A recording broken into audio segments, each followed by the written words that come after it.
तो सभी में उपस्थित परमपिता परमात्मा को नमन करता हूँ। आज मैं एक प्रश्न जो बहुत ही महत्वपूर्ण है उसके ऊपर आपसे चर्चा करूँगा। कई लोग प्रश्न करते हैं कि एक बार तो हमारा ध्यान बहुत अच्छा लगा, लेकिन उसके बाद वो स्थिति प्राप्त नहीं हो पाई। कुछ कहते हैं कि कभी कभी ध्यान बहुत अच्छा लग जाता है और कभी मन बिल्कुल नहीं लगता, ध्यान में शांत नहीं हो पाता, एकाग्र नहीं हो पाता। उससे उनके जीवन में कुछ निराशा आ जाती है, हतोत्साहित हो जाते हैं और सोचते हैं कि हम एक लंबे समय तक ध्यान में रह सकेंगे या नहीं। तो उनके लिए मेरा कहना है कि यदि ध्यान के शिखर पर पहुंचना है तो निराश नहीं होना है, क्योंकि ध्यान का अभ्यास एक लंबी यात्रा है। पूर्व जन्म के संस्कारों के कारण या साधना की तीव्रता के कारण हो सकता है वो शीघ्रता से आपका ध्यान घटित हो जाए। नहीं तो जब सामान्य जो साधक होता है वो ध्यान का अभ्यास करता है तो उसको लंबी यात्रा एक करनी पड़ती है। उसके लिए पतंजलि भी कहते हैं, क्योंकि ध्यान भी एक अभ्यास है। आपने पढ़ा है, सुना है, पतंजलि कहते हैं कि अभ्यास कब फलित होता है, कब दृढ़ भूमि होती है अभ्यास की, जब वो लंबे समय तक निरंतर श्रद्धा के साथ में किया जाता है। सतु दीर्घ काल निरंतरीय सत्कारा सेवितो दृढ़ भूमि। ये लंबे समय तक क्यों? क्योंकि हमारे चित्त के ऊपर कितना मल है, वो कितने समय के पश्चात हमारा चित्त निर्मल होगा, शांत होगा। ध्यान के अभ्यास में कई बार तो आपको मन आसानी से एकाग्र होता हुआ दिखाई देता है, शांत होता हुआ दिखाई देता है, उस दिन बड़ा आनंद आता है। लेकिन अगले दिन हो सकता है उतना आनंद आपको प्राप्त न हो, तो उसमें निराश होने की आवश्यकता नहीं है। मैं दो उदाहरण आपके सामने रखता हूँ, क्योंकि जब हम लंबी यात्रा करते हैं तो उसमें कभी तो आनंद आता है और कभी फिर एक सामान्य स्थिति आती है या उसमें कष्ट आता है।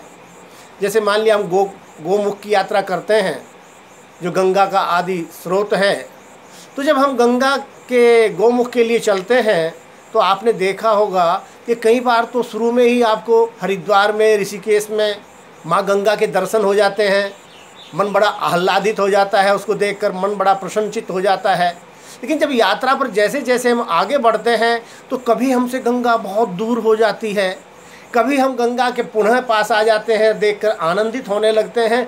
तो बीच बीच में ये चलता रहता है उस रास्ते में, कभी हम उससे दूर हो जाते हैं और कभी उसके नज़दीक आ जाते हैं। लेकिन जब हम गोमुख पर पहुंच जाते हैं तो वहाँ हमें फिर एक लंबे समय तक स्थिर आनंद की अनुभूति होती है।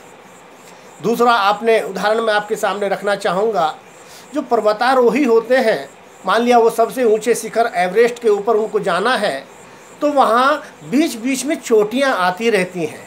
जब वो किसी चोटी को पार करते हैं, चोटी पर पहुँचते हैं, तो उनके मन में बड़ा आनंद आता है कि यहाँ तक पहुँच गए हैं। लेकिन उस चोटी पर जाने के पश्चात उन्हें फिर नीचे आना पड़ता है, घाटी में आना पड़ता है, और घाटी में कई बार थोड़ा सा चलने के बाद ही फिर ऊपर चढ़ना शुरू हो जाता है और नई चोटी पर पहुँच जाते हैं। कई बार फिर उस चोटी से नीचे उतरकर वो घाटी में लंबे समय तक चलते रहते हैं और उसके पश्चात फिर शिखरात के लिए चढ़ने का प्रयास करते रहते हैं। एक अथक निरंतर प्रयास के पश्चात उनको एवरेस्ट चोटी पर पहुंचकर वहां आनंदित होने का सौभाग्य प्राप्त होता है। तो इसीलिए ध्यान के अभ्यास में भी ये मत विचार करें कि आज तो ध्यान बड़ा अच्छा लगा है, या जितना कल अच्छा लगा था उतना आज नहीं लगा है। इससे निराश होने की आवश्यकता नहीं है।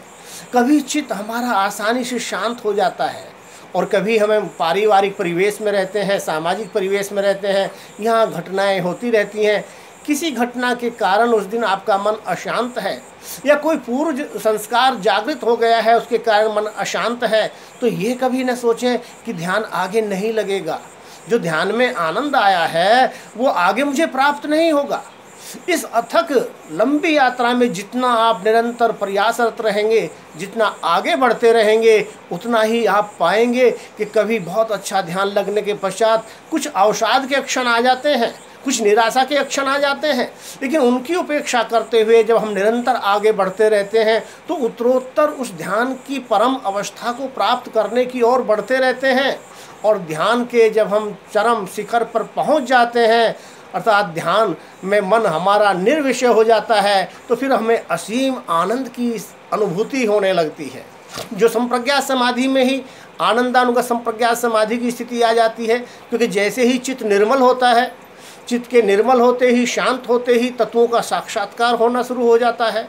जैसे निर्मल और शांत पानी में सारे प्रतिबिंब स्पष्ट हो जाते हैं, तो इस ध्यान के अभ्यास में भी जैसे जैसे हमारा चित्त निर्मल होता चला जाता है, शांत होता चला जाता है, तो सारे तत्वों का हमें साक्षात्कार होता चला जाता है। और आगे निरंतर जब स्थूल और सूक्ष्म सारे विषय हमारे चित्त से तिरोहित हो जाते हैं, फिर कोई विषय जानने के लिए शेष नहीं रहता, चित्त पूर्णतया निर्मल और शांत हो जाता है, तब हमें आत्मस्वरूपावस्थिति प्राप्त होती है। अर्थात हम आत्मा को जान लेते हैं, उसका प्रत्यक्ष होता है, और उस शिखर पर हम निरंतर आनंद की अनुभूति करते रहते हैं। तो मेरा इसके उत्तर में यही कहना है कि कभी भी निराश मत हो। ध्यान आज अच्छा लगा है, कल फिर अच्छा लगेगा, फिर आगे और अच्छा लगेगा। इसलिए निरंतर इस यात्रा पर चलते रहें। 3 बातें जो शुरू में पतंजलि ने बताई हैं, उनका पालन हमें निरंतर करना है, कभी भी त्यागना नहीं है।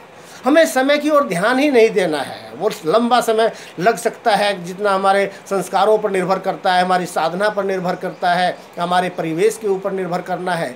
दूसरी बात जो बहुत ही महत्वपूर्ण है कि हमें निरंतर करना है।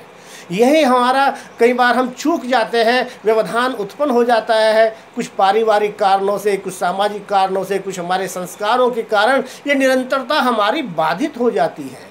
और निरंतरता बाधित होने के बाद जब हमें ध्यान की वो अनुभूति नहीं होती, तो श्रद्धा भी कम हो जाती है। पता नहीं लगेगा या नहीं लगेगा, लाभ मिल पाएगा या नहीं मिल पाएगा, मैं स्वरूपावस्थिति को प्राप्त कर पाऊंगा या नहीं कर पाऊंगा, ऐसे बहुत से प्रश्न आते हैं। यदि निरंतर नहीं रहेगा और उसमें अश्रद्धा होगी, तो फिर वास्तव में बहुत लंबा समय लग जाता है और हम पहुंच भी नहीं पाते। तो इसलिए आप लंबे समय तक निरंतर श्रद्धा के साथ इस यात्रा पर चलते रहिए। एक दिन सर्वोच्च शिखर को आप निश्चित रूप से प्राप्त करेंगे। इन्हीं शब्दों के साथ में अपनी वाणी को विराम देता हूँ। ओम शांति।